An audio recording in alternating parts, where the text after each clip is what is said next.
the issue of the Zimbabwean roads is something that should embarrass every office holder who's responsible for the infrastructure, the public infrastructure in Zimbabwe.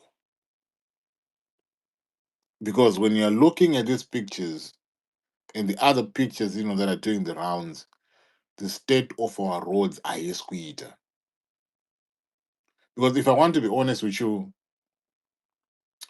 this is what I believe. When I look at these things, when I look what is happening across the country, not only Seke Road, but across the country, this is my honest opinion that at the present moment, with the way things are and with what we get told, the state of the Zimbabwean road across the country, what we are not seeing is not just the wear and tear of the roads. No, it's not about resource constraints, but because we get told that the money is there. It's not just about the unexpected damage that is caused by heavy vehicle goods that use our roads. But when you are looking at it collectively, you are going to reach to a conclusion that this is a predictable outcome of years and years and years and years of mismanagement. The awarding of contracts that are not followed up, opaque contracts. And there are issues to do with the governance culture in Zimbabwe, where aspects of accountability are relegated to being optional. I was laughing when I was seeing Emerson Mnangagwa at his farm. Usually this year, this time of the year when he's on holiday, he always, he used to go to thing is his farm where he would conduct an interview right there. In the background, you've got, these, Chibages looking all healthy and doing well. And for him, that is the highlight, of everything. But I loved, when he was talking about performance contracts, etc, etc, etc, and he's saying, oh, yes, there has been an improvement in this. But when you are looking at how his government is being accountable, especially when it comes to do with things, zvinenge zvine public infrastructure mukati, there's no ministry that ticks the box. Even this Mona ministry, this one that is responsible for the infrastructure, I think it's him, the one who was given, the award for being the best performing minister in Zimbabwe. It's laughable when you look at those things, when you start to hear, those things, because i- in Zimbabwe has been a country that has been affected by years upon years of mismanagement, corruption, and everything. This Bootman company here, money constantly goes to them, but they don't deliver a quality product, and it's money down the drain. So we've got a government culture where there's no accountability, and where accountability is evident, it is just an optional thing that they end up doing. But when we speak about the state of the roads, ladies and gentlemen, it is not only about that the roads have got potholes. That is not the conversation. That is not what we want to be talking about.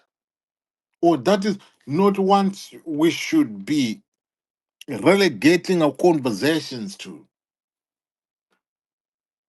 Because when you're seeing the state of the roads in Zimbabwe with all the potholes, with everything. I want you to start to have a conversation about our people dying on those roads. That is the conversation that we need to be having. About your vehicle being destroyed on that road. That is the conversation that you need to be having. About rural communities that are being cut off. That is the conversation that you need to be having. Because every year in, year out, we hear the same promises. We see the ribbon cutting ceremonies. We see the slogans about empowerment and development being heard or being done. All this, ladies and gentlemen, is to sanitize things and appear as if there is no problem in Zimbabwe. But tonight we want to be naming, the problem. We want to be naming who is responsible. We want to be naming who is supposed to be doing what. Because your lived testimonies should put these people, to shame. Because constantly questions are being asked, and these questions are being avoided. Now, if you go to parliament, right now, how many of these ministers go to parliament and do the Q&A? You would find that not many. So we are in a Zimbabwe that has got toll gates. A Zimbabwe that collects revenue from the toll gates. A Zimbabwe that awards multi-million dollar road contracts to companies like Putman.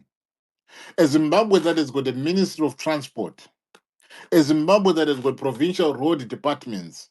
And a Zimbabwe that has got local authorities. So then the question becomes, or the question is not just whether there are resources that exist.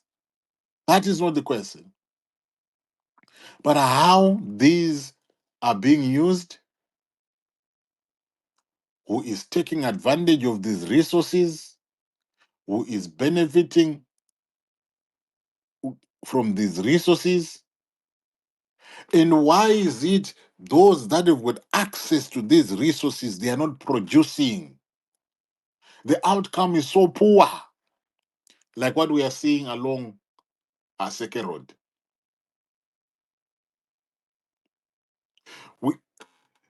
We, we are a people who are now accustomed to a situation whereby the rehabilitation of roads begins just before elections. I was laughing, there was that time when there was a by-election in one of these other constituents where the whole machinery of ZANU PF went there. People were those that pretended to be fixing the roads, those that did this, those that did this, those that did it. That is a sorry sight in every election cycle. Whenever you've got an election, you see these things, happening. But after that election, those the work that would have been done, it just collapses within a few months. Everything just goes to a standstill. Everything collapses. The contractors who appeared during the election cycle, they would disappear as soon after that election cycle is over. I can't even I can't even begin to be talking about the oversight. It's very weak. And all what you get told is be patient. ED is delivering. ED Chibaba Chirgu deliver. There's a lot, ladies and gentlemen, that we can talk about when it comes, to some of these things. But it's high time that, we stop pretending and push back against those that shove this infrastructure development mambo jumbo down our throats and push back against that. We should stop pretending, ladies and gentlemen. We need answers on who is responsible for the state of the roads, what commitments have been made, and what commitments have been broken. The talk is revenue money. Irikwenda kupi? How come that money is not translating into something that is visible in terms of the improvements? The only time that you see a road that they speak about is a road that would have been finished. These bootman guys would have done. They would just put in whatever work that they do. The road is brand new, and then they take pictures for photo ops, splice them on social media, sing the Idich Baba song, and come back to that same spot after a few months or after a year. You see that the road is a pale shadow of its former self. That is the reality. How can you run ministries? How can you mandate contractors to come and do what they say they're coming to do, and you don't do any oversight there? Or if it is being done, it is ignored or it is undermined.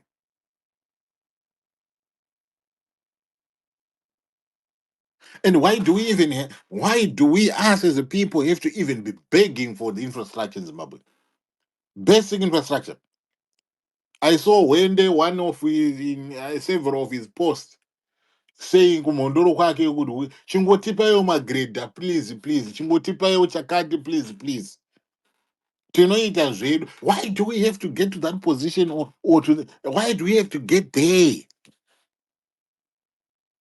to be beggars for basic info? Good roads are a must, in a society like Zimbabwe. Look at where we are. We are situated. Where we are situated. Zimbabwe. How many trucks, go through Zimbabwe on their way to Zambia, Malawi, Congo, Tanzania, there. How many trucks?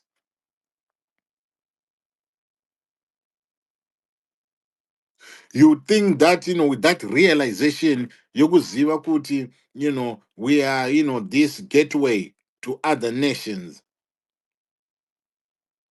At least we should be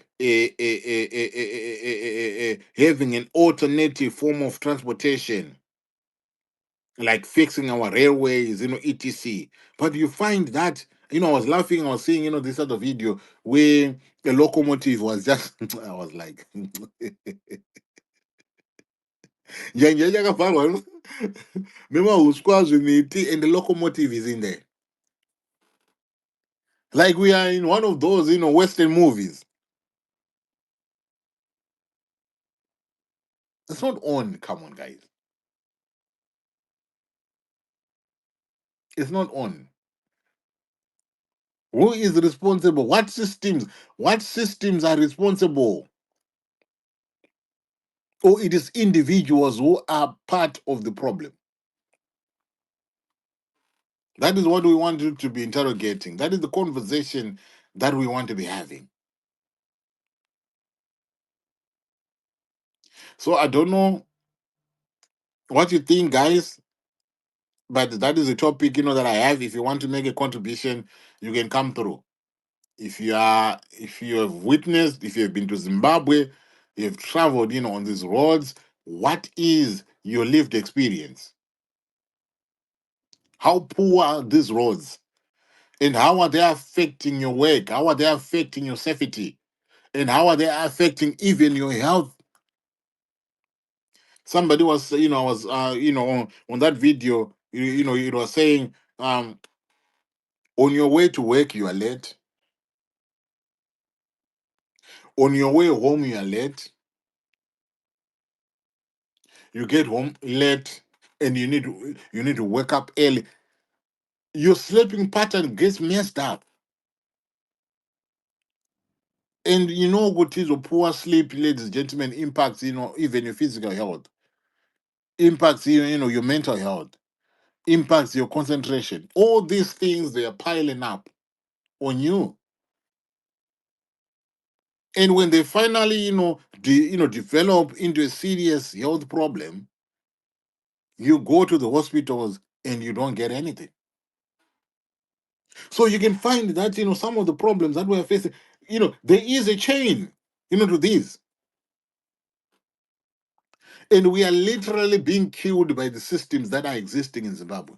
There's no more protection anymore. No more. We are just now a nation of buying expensive vehicles, luxurious vehicles. I was laughing. These convoys. Now what coach and boy and the was a timbo come to farm road you. Tinya something. No, no, no, no. It is not about that. It is about, a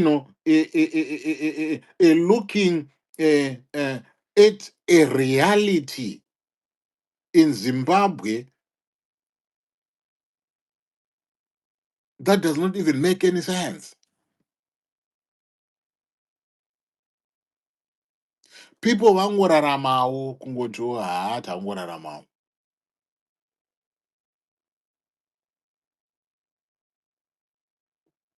Roads in Zimbabwe, they've become a death trap. They've become. They say they're spending money on the repairs, but when you look at the job that would have been done, poor job.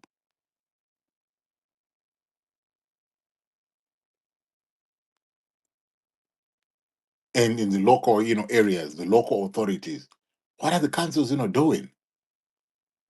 Are they not supposed to be, are they not supposed to be maintaining, local roads in the local, in the local areas? Is it a money problem? We know that, our roads are managed via a multi-layered system. We know that, involving the central government, the local authorities, and Zinara. And the funding is coming from toll gate, revenue, coming from fuel levies, coming from budget allocations, and coming from donor supported projects. Those are the funding streams. Those are the funding streams. But yearly, we are having issues to do with delayed disbursements, capacity constraints, procurement inefficiencies, and the damage that is now, which some people are now attributing to be the number one, cause of the damages on the road, the climate, the water. But then again, if you're looking at the planning in Zimbabwe, some of the town planning, that is going on, in Zimbabwe, it's just, something else. So are we being failed by these key structural elements that are existing in Zimbabwe? I remember when Mayor Mafume, was still a mayor, Mafume, he used to, he used to tell us that, the problem is not them. Ever since Zinara started, to be taking, these monies, there's little money that is coming, to them for rehabilitating, the roads.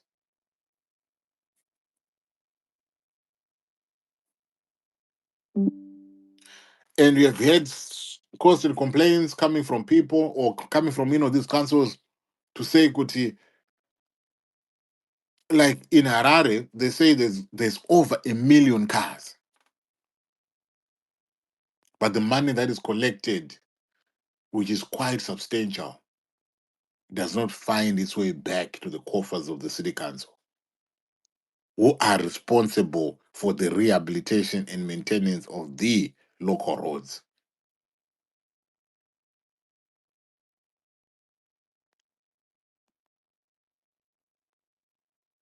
So what is happening in the nation? What is going on?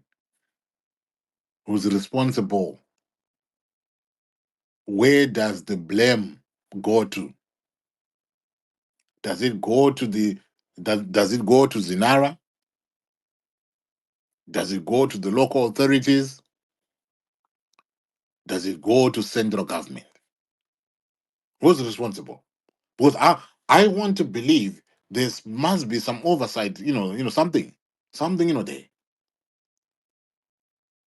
If that multi-layered system is not working, then there has to be an overhaul. Then there has to be, investigations done upon investigations to see where the issue is, where the problem is.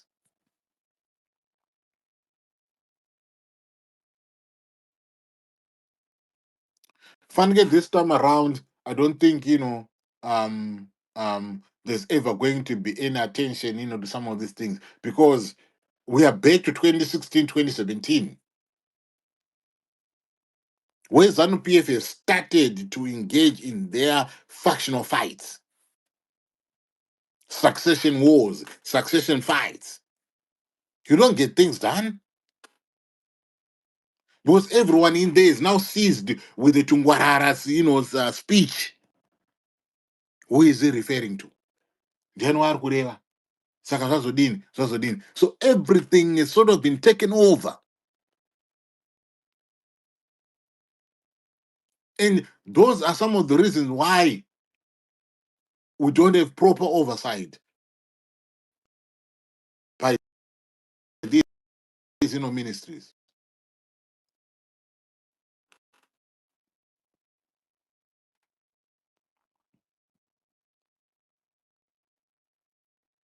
But it is up to you guys whether we keep pushing, we keep questioning, we refuse to normalize this dysfunctionality that is happening, right there.